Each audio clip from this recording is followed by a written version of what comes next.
We all budget money, setting it aside for bills, rent, mortgage, food, trips, drinks, and anything we need or want in life.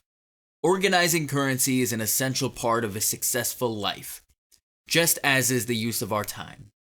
What if I told you that you could organize and budget time in the same way? Today, I'm here to talk to you about how to break down the hours in a day to maximize your time. Similar to setting aside money for bills, you can dedicate 20 minutes a day to learning a new skill.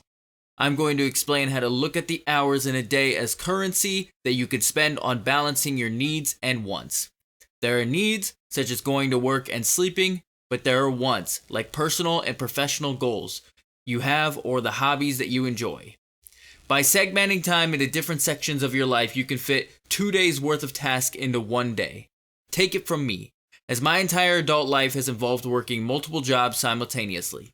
One has always been full-time and the other has always been some part-time job I do for extra income. In addition, in 2018 I began my journey going to college. Working a lot has always been a high necessity in my life, and time management has been a skill I have been forced to master in order to accomplish my achievements. Writing out daily and weekly goals and dedicating time to them has become a ritual in my life.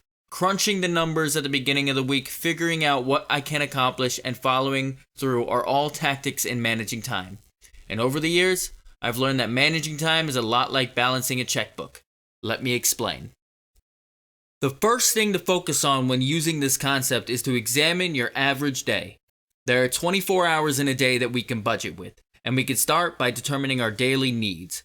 Obviously, we have to sleep. And if you work that day, you have to subtract those hours from working. They are essential, just like setting aside money for rent and bills.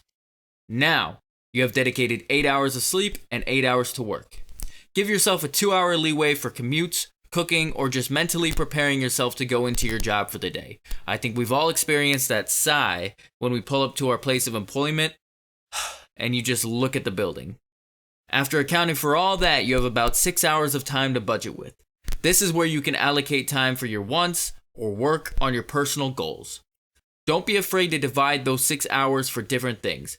For example, if you're a student with homework due by the end of the week or a husband with a house project, you don't need to focus all 6 hours on that one thing. It can become overwhelming and stressful for your mental health.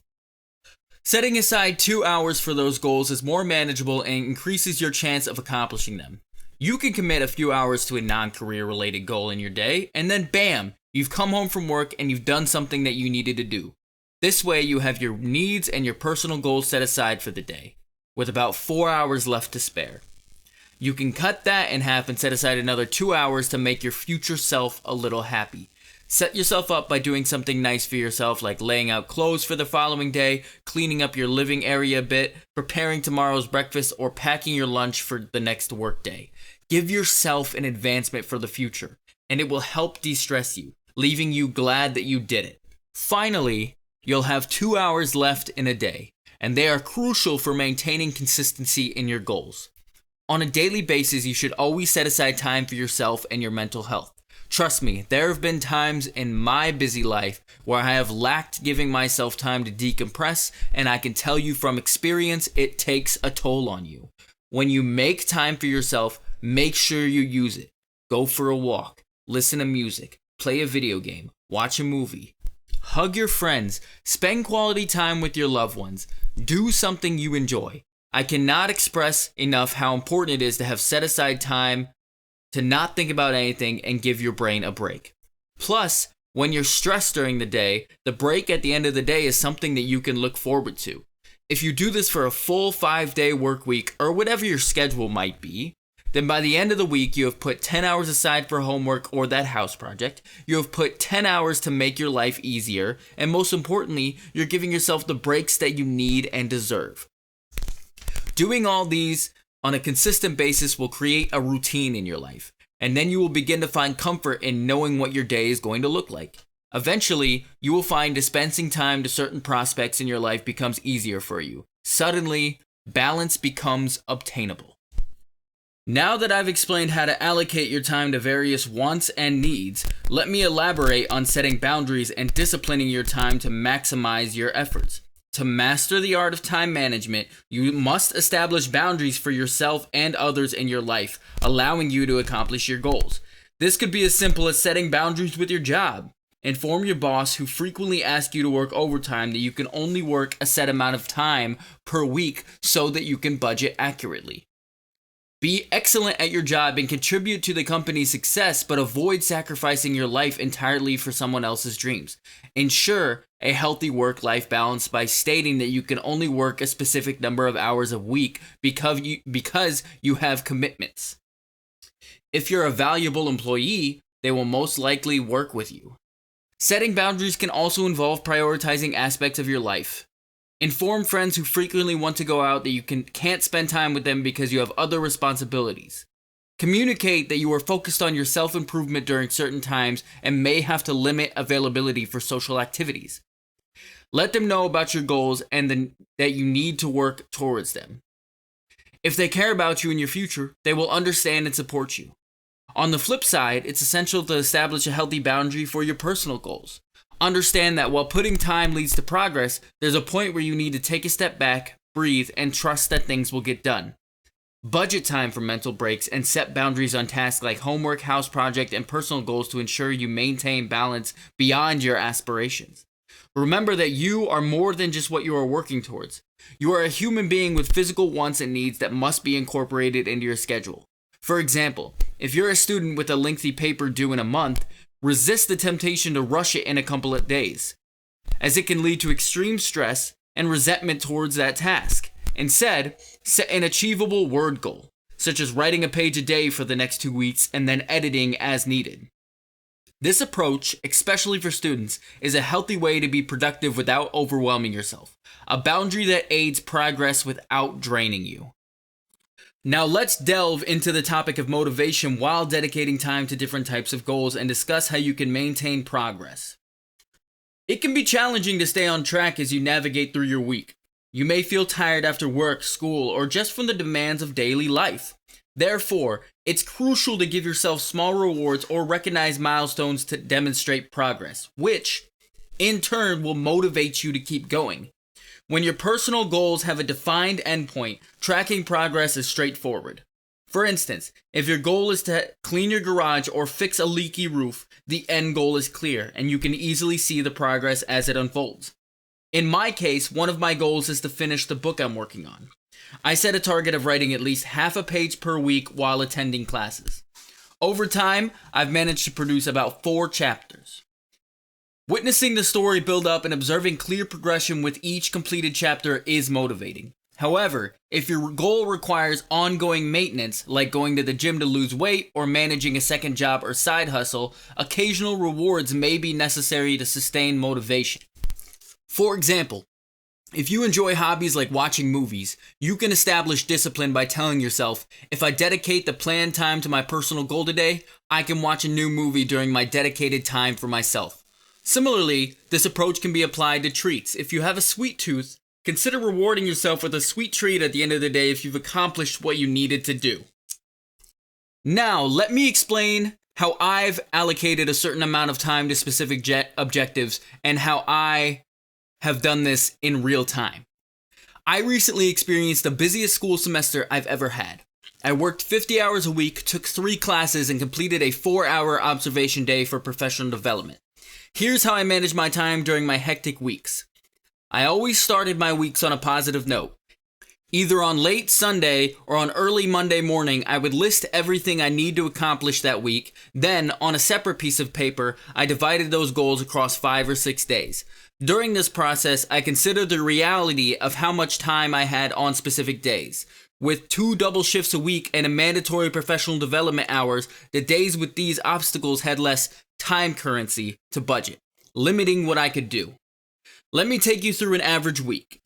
On Monday, I worked a 5-hour shift from 6 a.m. to 11 a.m. Then I went home, prepared food, and recharged for my 8-hour shift from 1 p.m. to 9 p.m. On Tuesday, I started with a 6 a.m. workout, followed by homework until 10:30 a.m. or whatever I needed to get done, before heading to class, and then an 8-hour work shift from 1 p.m. to 9 p.m. Wednesday mirrored Monday's schedule with a 5-hour followed by an 8-hour shift. Thursday was similar to Tuesday with class and work. On Friday, I woke up at 6 a.m. for observation hours from 8 a.m. to noon, followed by my 1 p.m. to 9 p.m. shift at my full-time job. Each night around 9:15, I would shower after I get home from work, put on comfy clothes, and watch a TV show. It was something to look forward to at the end of the day. It helped me push through.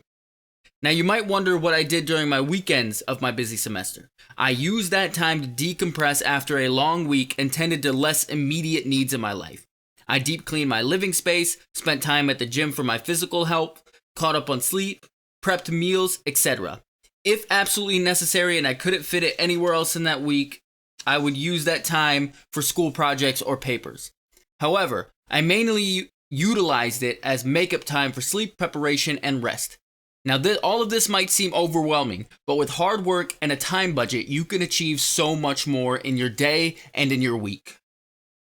Now, I came up with a concept that people have called me crazy for in the past. It's a tool you can use when you are pressed for time, and it helps include tasks from your to-do list into your day-to-day living. I employed these methods during my busy semester to ensure that even when working a 12 to 13-hour day, pulling double shifts, I could still allocate time to personal goals. This concept is called dead time. The concept involves completing daily tasks during times that are usually wasted doing something that doesn't benefit you. A prime example is commercial breaks. My significant other and I enjoy watching certain TV shows together on weekends. During times when we have homework or lesson planning, we have to take half a day or so and we binge watch a show together while completing our task. We strive to be present and spend quality time together. To achieve both, we dedicate commercial breaks to focus on our work. Is it stressful? Some may ask, and I say absolutely. However, it's productive and essential. Another example of dead time is the break you get at work. We all get a 30-minute lunch break at work every single day. What do you normally do during that time? You might scroll through your phone, watch something, talk to coworkers. Well, these are all good activities. Unless you work from home, you may not truly be relaxing and decompressing at your place of employment. When you have something you need to accomplish, such as paying a bill, doing homework, or setting up an appointment, using your dedicated break time to focus on personal or professional goals will help you have more time outside of work for hobbies, friends, and family. Personally, I always try to set a single goal for myself during my lunch break. So when I go into work for the day, I know that on my break, I can accomplish one small goal that I don't have to take home. This could be one assignment, writing half a page of my book that I discussed earlier, or sending that well thought out email that I've been procrastinating on sending. The same mentality can be applied for 15-minute breaks at your job if your place of employment offers those. Just make sure you budget an appropriate time goal that you could fit into 15 minutes or less. Now remember, when I'm discussing these rules and tricks for chunking up your time, remember that you can apply them to fit the rhythm of your own life. Just make it doable, keep it organized, and stick to it. Write down what you want to accomplish out of your day, figure out how much time it'll take or how much time you can allocate to it, and follow through. If you work 12-hour shifts, consider dedicating an hour to a goal and then an hour of personal time. If you're a full-time student with a part-time job, prioritizing time for assignments is likely higher on your list. Tailor it to your specific needs and whatever works best for you. And don't be afraid to experiment with time and discover what works best for your unique circumstances. Do it for yourself because you deserve to have that structure in your life. Now, we have discussed how to budget time and use it to your advantage rather than letting it be an excuse for not accomplishing things. We've also explored how to invest time in specific areas of your life to achieve particular goals. Finally, we have touched on the concept of dead time. However, there's one investment we have not addressed, and it's arguably the most important. Yourself. You are the greatest asset when considering investing in your future, so it's crucial to keep your most important asset healthy and motivated. Even the busiest people make time for themselves, so remember that. Believe in yourself and the path that you're on in your life. Having goals and milestones to work towards is exciting, but ensure that you recognize that you are more than just what you are working towards. Make sure you include time to spend with loved ones who understand your time boundaries and will be there for you when you write that book, when you finish that degree, or achieve something that you are proud of. You are all amazing individuals who deserve to feel accomplished and fulfilled in everything you want out of life. I just want to provide you with a tool that makes it a bit easier to overcome obstacles. The reason for budgeting your time is to set yourself up for your future. You have to take care of yourself emotionally, physically, and socially. Breaks and quality time with your friends and family need to be included in your essential living needs, just like sleeping, eating, and working. That's what time management is all about. Balance.